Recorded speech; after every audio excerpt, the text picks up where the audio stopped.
מגיע, אלמדון עכשיו מרחיק. עד חנוכה, מוריד את זה בראש לצ'אם, הרוש מחזיר לצ'אם. גפריצה אולי יכול לגמור את המשחק עבור הפועל חיפה, גפריצה!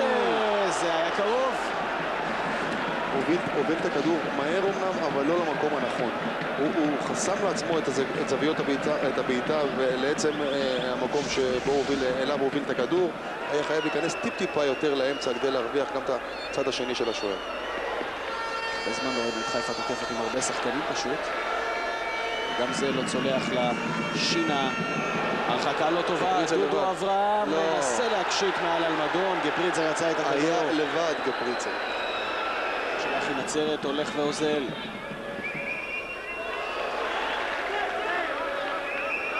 אגיה עושה שם את הסיבוב, צריך להגביה אבל בהצלחה. שוב ליפניה ראשון. מה יהיה איתו עם הרמות? עוד הרחקה לא טובה של חנוכה, ועכשיו גפריצה שולח את קיאל, 2 מול 2 בהתקפה הזו של חיפה. הכדור הולך לגפריצה במצב טוב, גפריצה נבלם פעם אחת.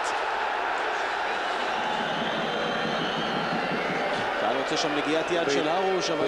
לא, נגיעת יד לא הייתה שם, בעיטת עייפות. פשוט הגיע מוטש לכדור.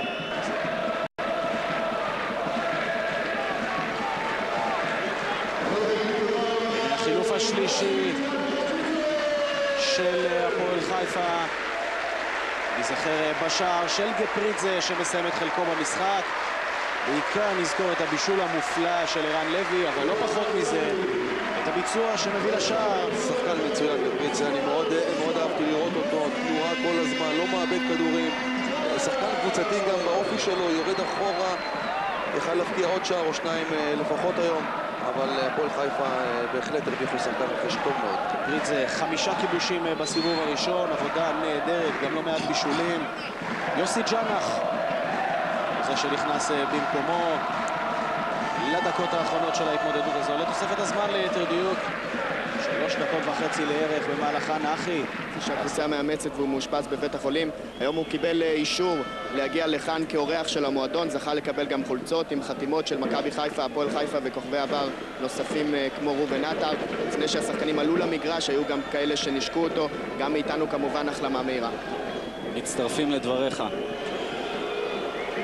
רועש חוטף אבל מאבד את זה לקבדה, עשה את כדור העומק לקדוסי, אבל הפועל חיפה יוצאת מזה. הנה ערן לוי.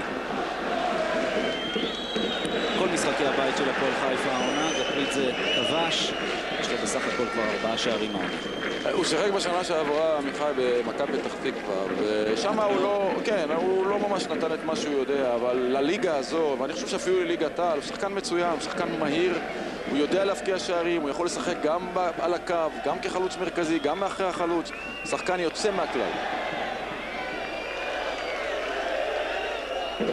אלה הדקות שהפועל חיפה מנסה לייצר משהו, שוב דרך מליקסון, בדה בא לקבל, מליקסון שוב לוקח באר שבע שיכול להתמודד. שוב ערן לוי, הכל מתחיל אצלו. גפריצה נוגח פעם אחת, ככה לוקח.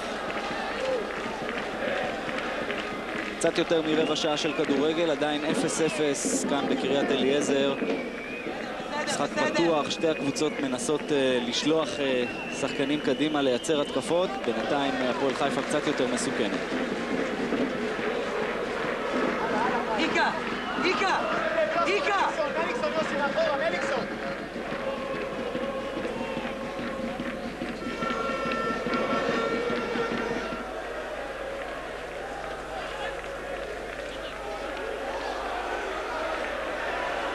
מליקסון מגזים, שחרר את הכדור יותר מהר, תשתמש ביכולות שלך איפה שצריך ולא איפה שלא.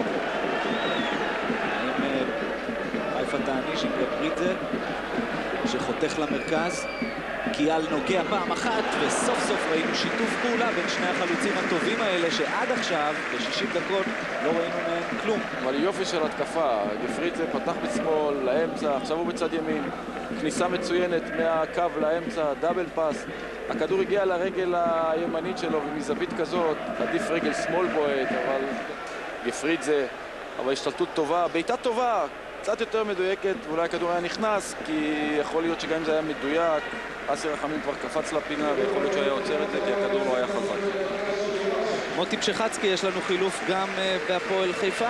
כן, לא יחד... ראינו שום דבר ממנו במחצית השנייה, וחבל. 4 דקות הוסיף משיח, דקה ורבע כבר מאחורינו. קיאל ממהר, קפריצה לידו, עדיין קיוואן כמובן. זה עדיין נשאר בחיים מבחינתה של הפועל חיפה עם אבוקרט. דור הבא לקבל קצר. הנה אבוקרט מגביע, אברהם עם הגב לשער, לוי לא מתלבש לו, עוד הזדמנות של הפועל חיפה הולכת לאיבוד. הרבה בעיטות היו לו לבחור הערב, הרבה בעיטות. אלה מצבים שאם שלומי דור היה צריך לבחור מי יגיע אליהם. אתה תראה אותם כל הזמן מגיחים להתקפה. יהיה מעניין מאוד לראות את יובל, איך יובל נעים נערך נגד שני המגינים המצוינים האלה, שלפי דעתי טרטצקי הוא אמנם משחק מגן, אבל הוא אחד השחקנים אולי החשובים במערך של הפועל חיפה. אין שום ספק. אז הנה